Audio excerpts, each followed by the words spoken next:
Hey, I'm Randy, and you're watching The Cheap Audio Man. Here at The Cheap Audio Man, we talk about high-value hi-fi, home theater, and headphone equipment. And today, we're talking about some very pretty tower speakers and a center speaker. I don't know if you can see it. So, sit down, grab a cup of coffee, and let's talk about the Aperion Novus tower speakers and center speaker.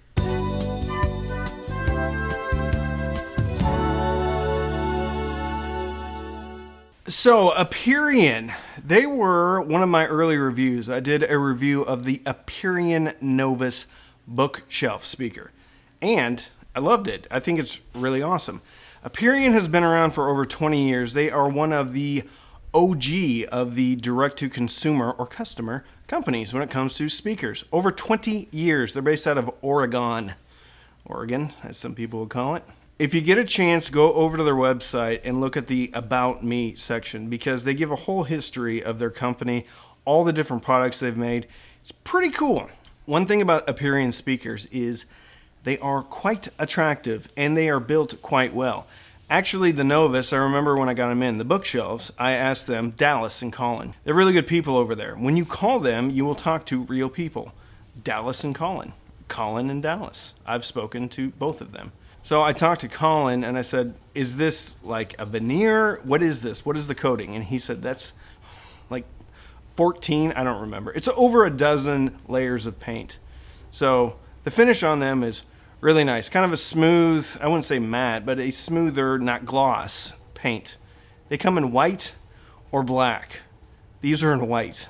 So the towers come in two different varieties. This one is two 6.5-inch woofers with a 1-inch, get this, German soft dome. Silk dome? Soft dome. It's German though, which is good, I guess, for speakers, tweeters. I think it sounds good. I don't like German cars, but German tweeters, who knew I love German tweeters. They also have a dual 5.25-inch version if you want something a little bit smaller, and we'll get to that here in a little bit. If you want something a little bit smaller, you can get those, and they are cheaper. How much are they? Well, I'm glad you asked. They're $850 a piece, which comes in at $1,700 for the pair. However, when I did the Novus bookshelf review, I said, I love these, but I think they're too expensive. And he said, how's a 10% off coupon sound? And so I think that's still available. I'll link it in the description. So you may be able to get 10% off of these. I think you can. And they also have an open box section, which means you can go in there and it's usually cheaper. And I think you can still apply the 10% off coupon to that as well. So you could get these much, much cheaper, or maybe a little bit cheaper than the $1,700 retail price. They also sent me the center speaker. Hold on. There you go. Can you see that? Yeah, nice and in focus. So they sent me the center version as well. That is two 5.25-inch drivers with a 4-inch mid-range driver and the good old 1-inch German silk dome tweeter, soft dome tweeter, I don't know. Seal design. Goes down to, I think, 70 hertz. The towers have a low frequency roll-off reported at 31 hertz. And I believe it. And then I think that it tops out at 30,000 hertz. Both the center and the towers come in at 4 ohms nominal impedance. So if you're interested in these, check your receiver or your amplifier. Make sure that it's happy running 4 ohm loads. I had these hooked up to the NR1711 by Marantz. It's my home theater receiver. Drove them just fine. 50 watts into 8 ohms, probably 75, 80 watts into 4 ohms. Didn't have any issues. The towers have a reported sensitivity of 89 decibels, and the center, I think, is 87. Only thing that means is how loud it plays at a given power. The higher the sensitivity rating on a speaker, the louder it will play than another speaker that has a lower sensitivity at the same amount of power. And I think these are legit sensitivity ratings because these have been out here for about a month. So I've been watching a lot of movies, a lot of TV, and I don't need to get the volume up or down. That's kind of, like, you can do all the scientific testing on the planet and do measurements and stuff, but really what it comes down to is where do I usually put the volume control at on my receiver or amplifier, and where did I have to put it at for my new speakers? If it's about the same, then chances are it's about the same sensitivity as your previous speakers. Anyway, an 89 dB sensitivity rating, legit on these speakers. The sideways stool is not very comfortable at all. Soundstage and imaging, they do a really good job. Off-axis performance, which means where is your ear at in relation to the tweeter. So if the tweeter's here and you're up here, then you're off-axis. If you're down here, then you're off-axis. Off-axis performance of this speaker is okay. If you get your ear above or below the tweeter, there's going to be a pretty significant drop-off when it comes to the top end. Speaking of top end, these also have what's called a treble mod, and basically what it is a jumper. If you pull the jumper out, the reported top end goes down by 3 dB. So if these are a little bit too happy on top, a little bit too much party in the house, pull the jumper, pull the ripcord. I don't know, that's stupid. I never felt the need to pull out the jumper. I thought they were really good. I didn't think they were bright, or we'll get into that later. I didn't mess with the treble mod function, is what I'm trying to say. Anyway, soundstage and imaging. Last night I was watching the 2022 or 2021 version of Scream. It's the latest Scream. It's when all the old people come back from when I was a kid. Actually, pretty good movie. I liked it. Poor Dewey. No spoilers, sorry. With Ghostface running around all over the place, I was startled multiple times, especially out of the right side. I was facing this way, the right side. Anyway, I jumped a couple of times. Some good jump scares in that movie. And these speakers did a great job of off-axis performance when it comes to lateral soundstage. Vertical, not as much. They do a pretty darn good job. And there's no real waveguide. Actually, the front baffle is really the waveguide when it comes to the tweeter. I didn't have these towed directly in at me. I have them just as they are right now. So, not facing directly out, but barely towed in at all. Center imaging was very good when my ear is at the same level as the tweeter. I really like the way these soundstage and image. That's going to be highly dependent upon your room though.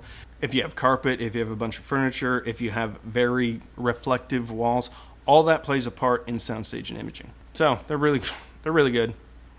The center speaker has brilliant center imaging. Let's talk about bass. Ooh boy. These speakers have some bass. It's very palpable, very punchy. This speaker is a very punchy speaker. It's going to hit you like a 43-year-old welder that just got a divorce. Hard. As far as texture and refinement of the bass, I thought it was very good. King of Pain by Alanis Morissette off of the MTV Unplugged record. There's so much layering with the percussion, I was pretty surprised. Not that I thought they weren't going to be that good, it's just I'd never quite heard it presented that way, and so I was very happy.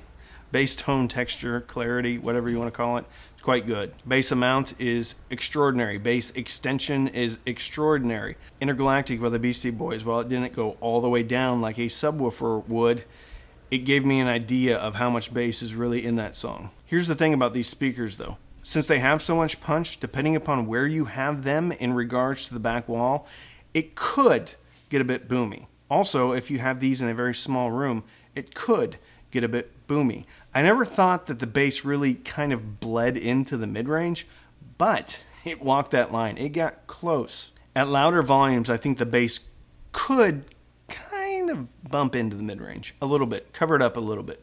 I didn't hear that. I listened to... Apparently the laundry's done. Do you hear that? Yeah. This is what I get for shooting out in the living room, being all cutesy. Anyway.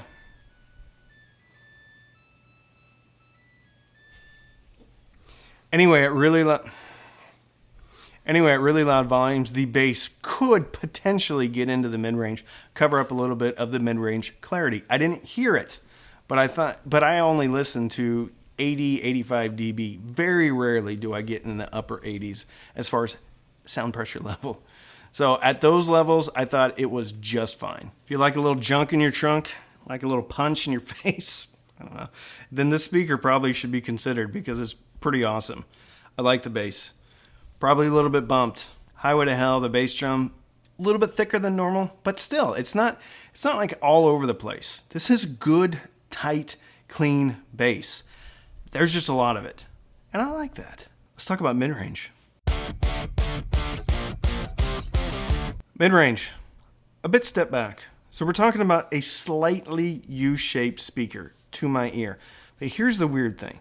It's not on everything. Female vocals sounded a little bit warm at times, especially female vocalists like Adele. So her voice had a little bit more caramel in it. But conversely, James Hetfield's voice on Metallica's Sad But True was very clear, crystalline actually. So I think if there is any type of wave in the frequency response, it's going on in the mid-range here, but it's nothing that is going to offend anybody. I think overall the mid-range is very good. I think every once in a while there may be a dip or two, or maybe just a little bit of a peak or two, but none of it is fatiguing, which kind of is a deal breaker for me. It's not really a deal breaker, but I don't particularly like a speaker that is shouty, that is nasally, or is fatiguing. And this is none of those. Speaking of Metallica, Sad But True. That part, you know it. I know it. We love it. That part was awesome. Because with the bass coming right into the mids, and even though the bass may be a little bit bumped, electric guitars, palpable, thick, visceral, good. Very, very good. You can feel it in your chest. Loved it. It was really good. Hurt by Johnny Cash. That song is very forward as far as being recorded, so Johnny feels very close or in front of the speakers. On a speaker like the KEF LS50, very forward. On these, more step back. So again, I think the mid-range is a little bit scooped out here, but it's nothing that's going to... No one's going to miss it, I don't think. The Novus Towers are not a forward speaker in the mid-range. They're clear in the mid-range, and I like that. It's kind of like my thing. I like clarity. Not super forward, though. Not super back, either. Right in the middle. Slightly back. Let's talk about treble. Ooh, treble here is quite good. Crystalline. So this reminds me of the Yamo concert series, but not as harsh as the Yamo concert series. Now, these are a lot more expensive, and I think they do have a more refined top end. They are not... They kind of remind me of an aluminum dome tweeter, but not as metallic EE as an aluminum dome tweeter.